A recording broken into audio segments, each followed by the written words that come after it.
So let's call to order the Tuesday, April 2nd, 2024 work session of the Lower Southwick Township Board of Supervisors. Please join me in the Pledge of Allegiance. Pledge allegiance to the flag, state of the Republic, which is made one nation under God, liberty. Thank you. That brings us to our first public comment period. I guess for the work session. Is there anyone wishing to be recognized? What should I say? Good to see you. All right, so moving right along, Public Works Director, Mr. Jones. Thank you. Good morning, everyone. Update on projects. The streetlight upgrades, all the fixtures are installed and functional and connected to the system. Still have a few minor error issues on a couple of fixtures that we're working through. So we're essentially at substantial completion for the project. So it's just a small punch list and also adding some additional fixtures like new developments that have come online since we've done this. Add them to the system and then also get the list for our attic stock. We have spare fixtures, parts for when things fail. On Public Works and Community Center projects, we've revised the scope of the community center portion of the project to focus primarily on the senior center and the scouts and the meeting building as phase one, and then relocate that to the township's existing properties to try and kind of reel everything in, make things more manageable, and also just to expedite things from the grant standpoint, cost estimating standpoint. So CKS is working. They provided some 3 alternatives for site plans. We had a meeting yesterday with the project team, and we've kind of preliminarily selected one of the options and made talked to Josh from CKS to make some revisions to that to include additional parking that's we feel necessary, and then also do some preliminary stormwater management so that we can then get cost estimates for that. As far as the grant goes, the Bowman team's pulling together all the pieces for the grant application.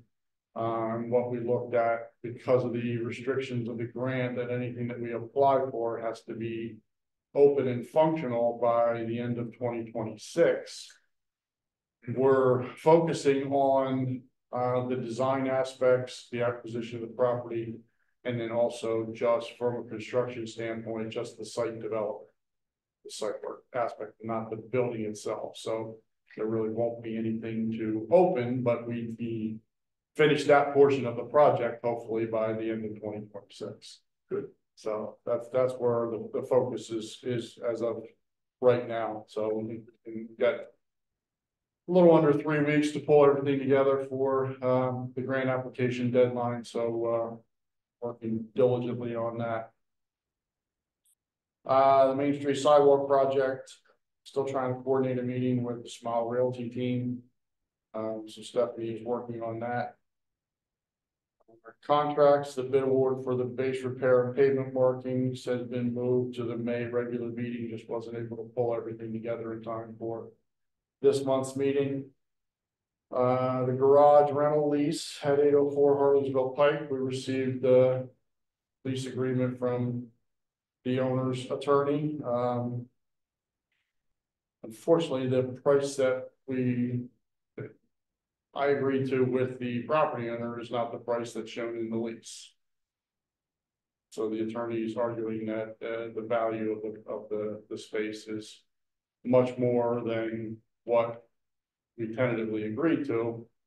So she's asked for for the agreement to be presented to the board for your feedback. There are also some other issues that I'm concerned about, maintaining the lawn and landscaping, and also the driveway surrounding the property, including plowing.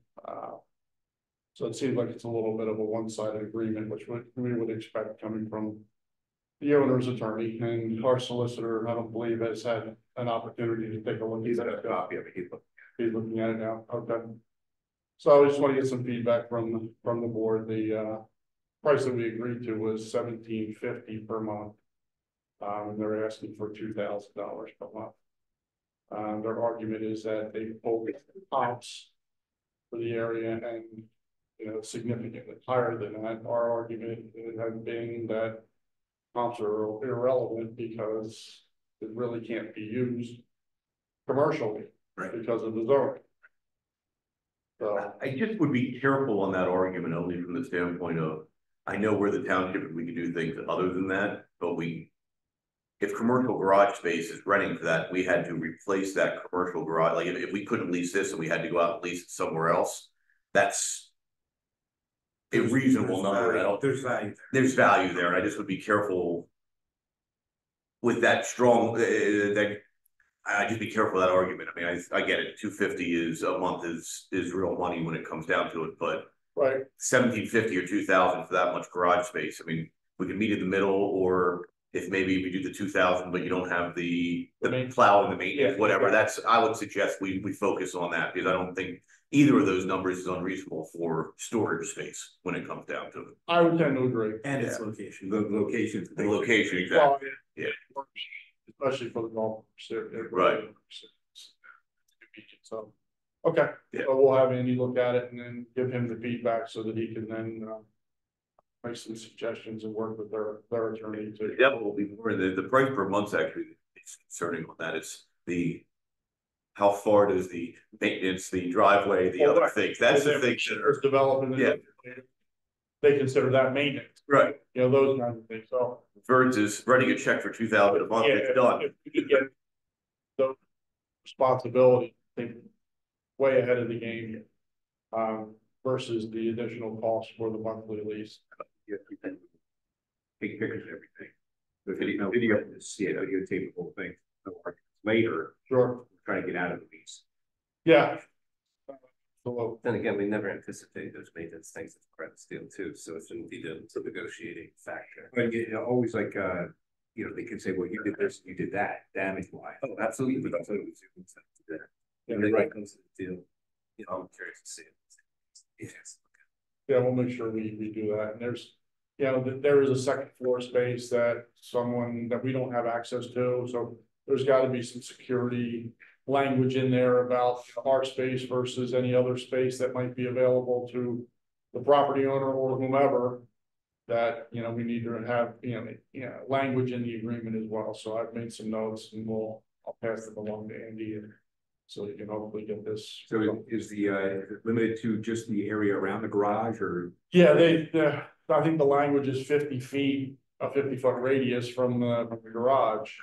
So it's, I mean, I wouldn't mind helping her plow her driveway if it does snow. I mean, she's getting up there in age, and, you know, what the heck, we're there, you know, run it, because but we may not be. That's the. Well, that's true for now. That's not something you need to have clear during a snowstorm. Exactly. Right. It doesn't benefit us because our plan is, you know, we store the plows there. We're going to be there Right. well ahead of the snowstorm to hook up all the plows, and then well after the event's over.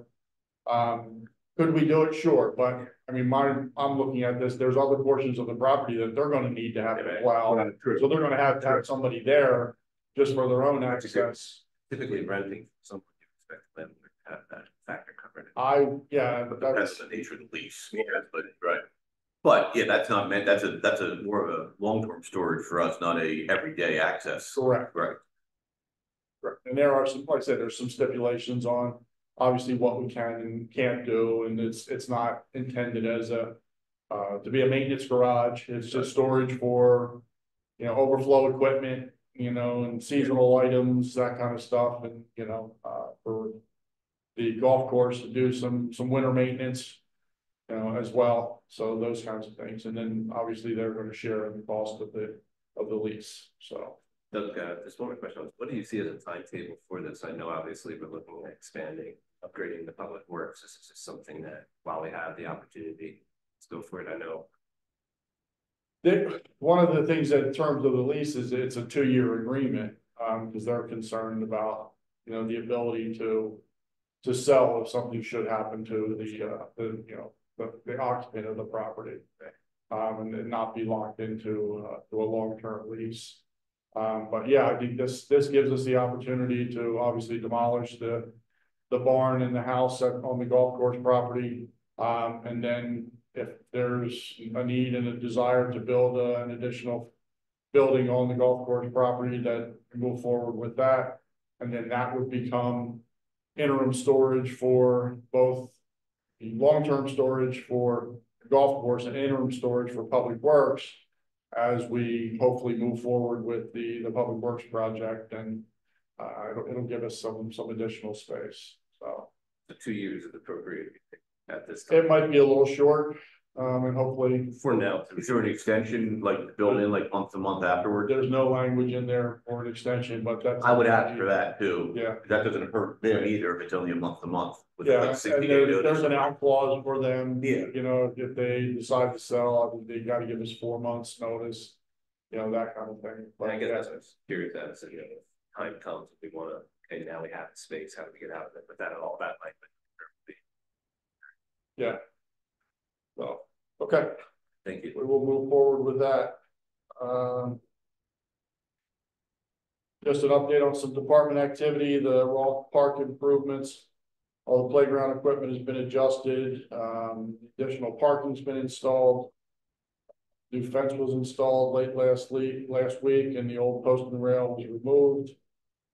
So inside the fence is all new safety surfacing. It's much more level and accessible than it was before, and it gives us an opportunity to add some additional features to the playground, which is, I think, is important. So then we still need to install a path from the trail to the playground and do some grading, topsoil and seeding, and then do some protective measures around the spillway, and then do final paving of the entire area there. So we also working on some overflow parking at Jacob Wright, and this is for the Perkiomen Watershed Conservancy for their events. They asked for access to that field so that they can, you know, park additional vehicles there. And then also crossing across the stormwater swale. So we're working on that as well.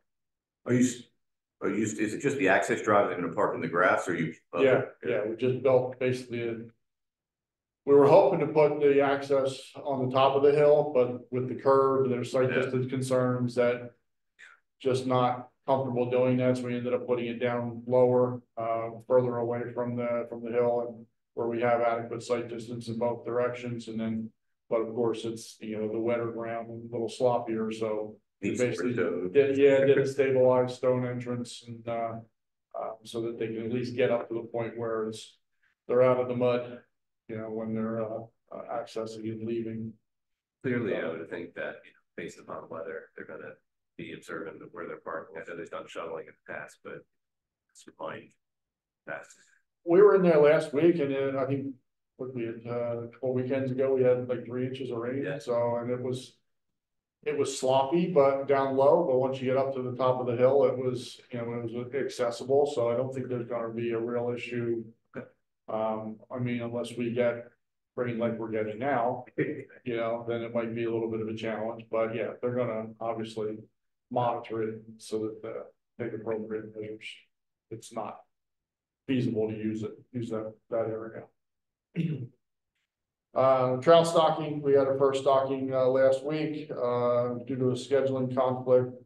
The preschool and 6th grade participation is going to be on April 11th now at the second stocking. So making plans for that. The Park Avenue fields, everything was aerated, top dressed, seeded, and lined, and we have grow blankets on the upper field to facilitate grass growth and try to get both of those up, both fields up to and up to a sufficient condition for play, long-term play. So, and what we're doing seems to be working, so making progress on it. That's all that I have. I'd be happy to answer any questions. What is a flashing green light on top of a new LED fixture? Flashing. Good question. Where? Schooling.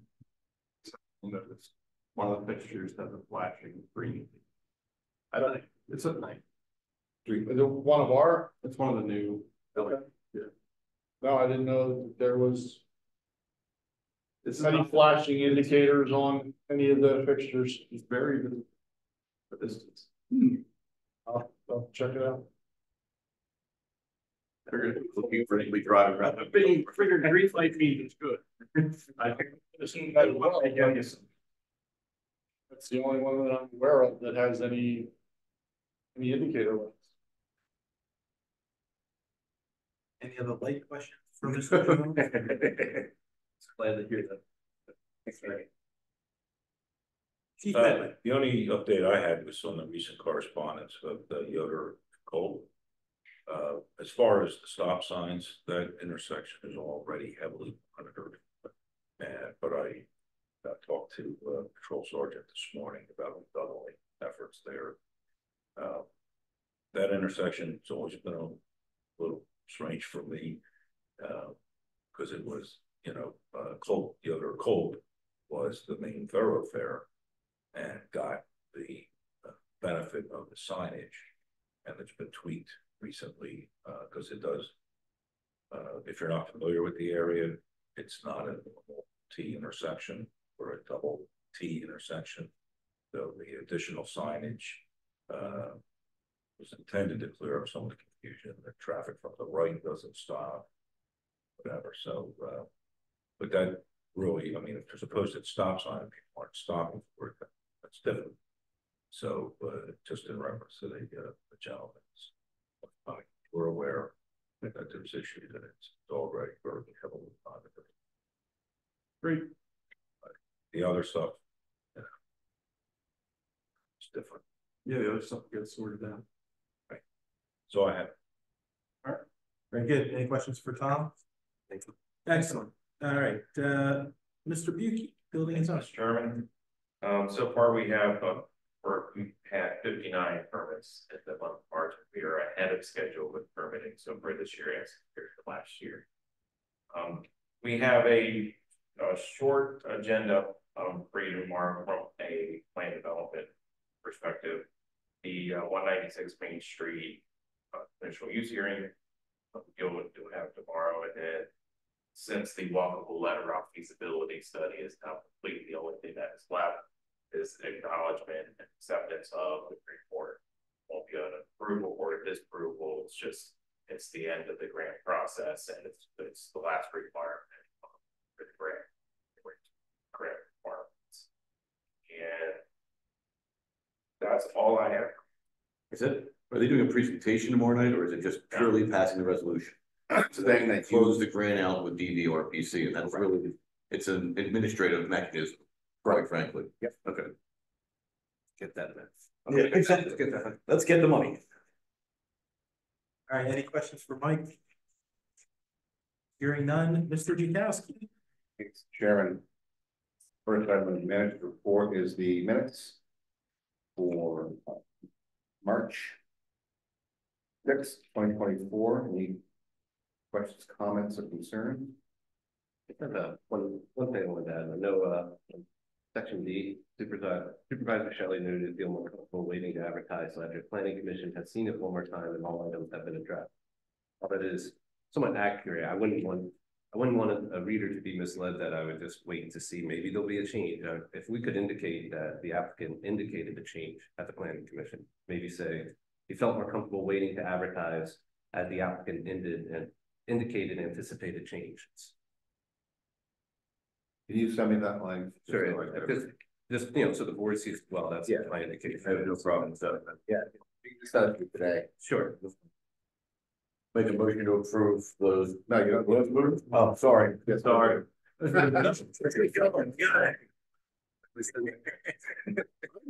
Per your amendment. We have to do it. Back to Joe. In the agenda for tomorrow.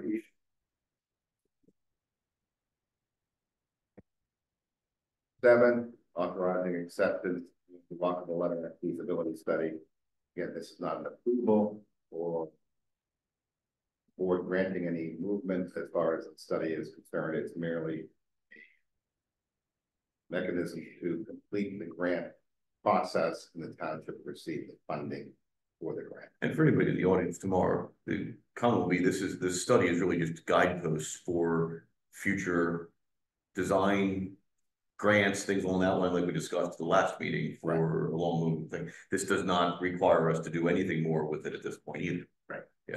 And if I come tomorrow night and I'd like to see a copy, it's on our website for viewing, right? Okay. Yes. Okay. And 196 Main Street conditional use hearing. And that is all we have. That is. That'd be world record. Two questions, Joe. Yes. We had talked a couple months ago, since the county passed that relief bill for firefighters for the real estate taxes. Is Andy drafting something up for us? Where do we stand with that? With him, he's using the county model. Okay. For a model for us, working on, you know, what the standards would be, how we track, you know, the participation, so forth with the fire company members, but it would be modeled on the county ordinance.